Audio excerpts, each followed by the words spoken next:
अनंत कोटी ब्रह्मांड नायक राजाधिराज योगीराज परब्रह्म श्री सच्चिदानंद सद्गुरु साईनाथ महाराज की जय हे मधुर स्वर कानी पडताच सर्व साई भक्तांमध्ये हर्ष उल्हास निर्माण होतो। तसं बघायला गेलं तर साईबाबांचं अस्तित्व भूतलावर सर्व ठिकाणी आहे, पण शिर्डीत साईबाबांची औरच जाणीव आहे। म्हणूनच दररोज देशातून परदेशातून लाखो भाविक शिर्डीत साईबाबांच्या दर्शनास येत असतात। प्रत्येकाला शिर्डीत जाणं हवं असतं, पण हेही तितकंच खरं आहे की साईबाबांचं बोलावणं आल्याशिवाय शिर्डीत जाणं होतच नाही, आणि ज्याला बोलावणं येतं तो तिथे गेल्याशिवाय राहतच नाही। कितीही संकट आली तरी तो भक्त त्या संकटावर मात करीत शिर्डी ह्या पवित्र जागेत पोहोचणारच। पोहोचण्याचे ठिकाण शिर्डी हे एकच असलं तरी तेथे पोहोचण्याचे वेगवेगळे मार्ग व प्रकार आहेत। त्यातलाच एक प्रकार म्हणजे पदयात्रा।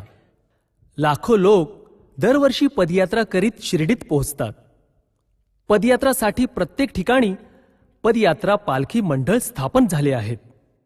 त्यातलंच मुंबईत खार येथे स्थापन झालेलं द्वारकामाई दर्शन पदयात्री मंडळ, मंडळाचे अध्यक्ष श्री रवी जोशी आणि त्यांचे सहकारी मित्रपरिवार यांनी मिळून 2008 मध्ये ह्या मंडळाची स्थापना केली, आणि तेव्हापासून भाविकांचा मुंबई ते शिर्डी हा भक्तिमय पायी प्रवास सुरू झाला। पहिल्या वर्षी पदयात्री सलग 8 दिवस न थकता साई नामाचा जप करीत साई समाधी मंदिराजवळ पोहोचले। साई मंदिराच्या आवारात असलेल्या शनी मंदिरासमोर पालखी ठेवण्यात आली। सर्व साई भक्त पदयात्री साईंच्या दर्शनासाठी मंदिरात गेले। पोट भरून साईंचं दर्शन घेऊन सर्व साई भक्त मंदिर परिसरातील शनी मंदिराजवळ आले, तर त्यांना सुखद आश्चर्याचा धक्का बसला। छोटासा गोंडस साईराम त्या पालखीजवळ ठाण मांडून बसला होता। त्याचं मोहक रूप बघून प्रत्येकाला स्वतःत हरवल्यासारखं झालं। जणू काही साईबाबांनी पालखीतील भक्तगणांवर आशीर्वादाचा वर्षाव केला असं वाटलं। पालखी नीमगाव येथील साई पालखी निवारा येथे नेण्याकरिता उचलली असता साईराम पालखी पदयात्री सोबत साई पालखी निवारा येथे आला। सर्व साई पदयात्री यांनी साईराम यास मुंबईस नेण्याचे ठरवले। पालखी ठेवण्यात आलेल्या गाडीमध्ये पालखी सोबत बसवून त्याला मुंबईला आणले व सर्व साई भक्तांनी मिळून त्याचे साईराम असे नामकरण केले। व त्यानंतर आजपर्यंत साई पालखी मुंबईत आल्यानंतर प्रत्येक वर्षी साईरामचा वाढदिवस साजरा करण्यात येतो। मुंबईत आल्यावर साईराम मंडळाच्या खार येथील श्रीकृष्ण मंदिरात वास्तव्य करू लागला। सगळ्यांचं मन जिंकू लागला। इथे बसल्याच जणू शिर्डीतील साईंचं दर्शनच देऊ लागला। तसेच पालखीत येणाऱ्या सर्व साई भक्तांना ओळखू लागला। मंदिराचं दुसरं आकर्षण म्हणून साईरामची फार प्रसिद्धी होऊ लागली। साईरामच्या सहवासात वर्ष कधी निघून गेलं हे कळलंच नाही। दुसऱ्या वर्षी पालखीची सर्वात प्रथम तयारी सुरू झाली। हे साईरामचं प्रथम वर्ष होतं।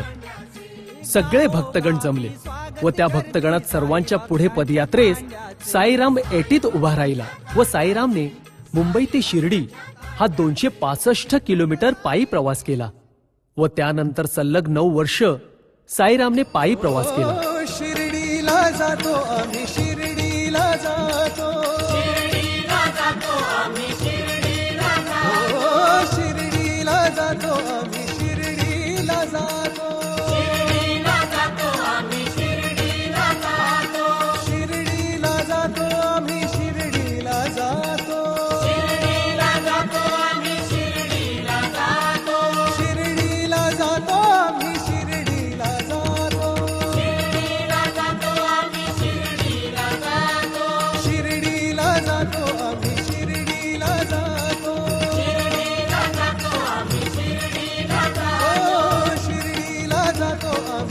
शिर्डीला जातो, शिर्डीला जातो आम्ही, शिर्डीला जातो।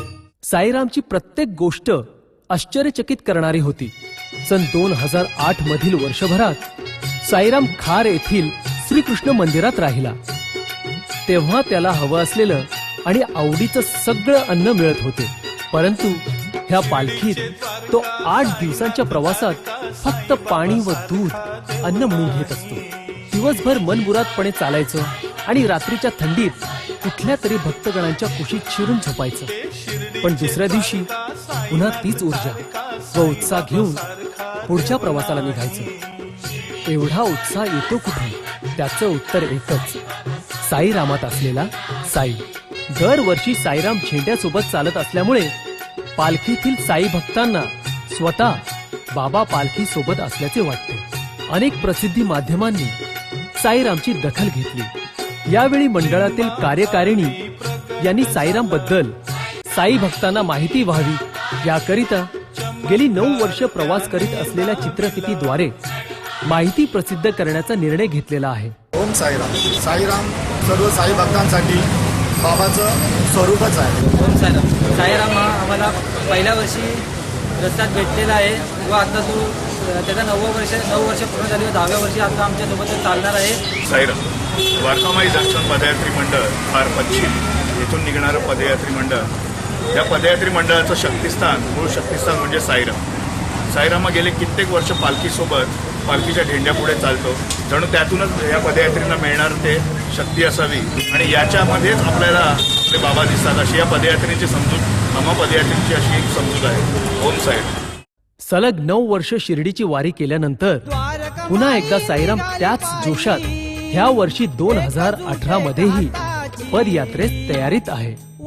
सदर चित्रफित पाहून झाल्यानंतर साईराम बद्दल आपणास काय वाटते याबाबत आपला अभिप्राय कळवा.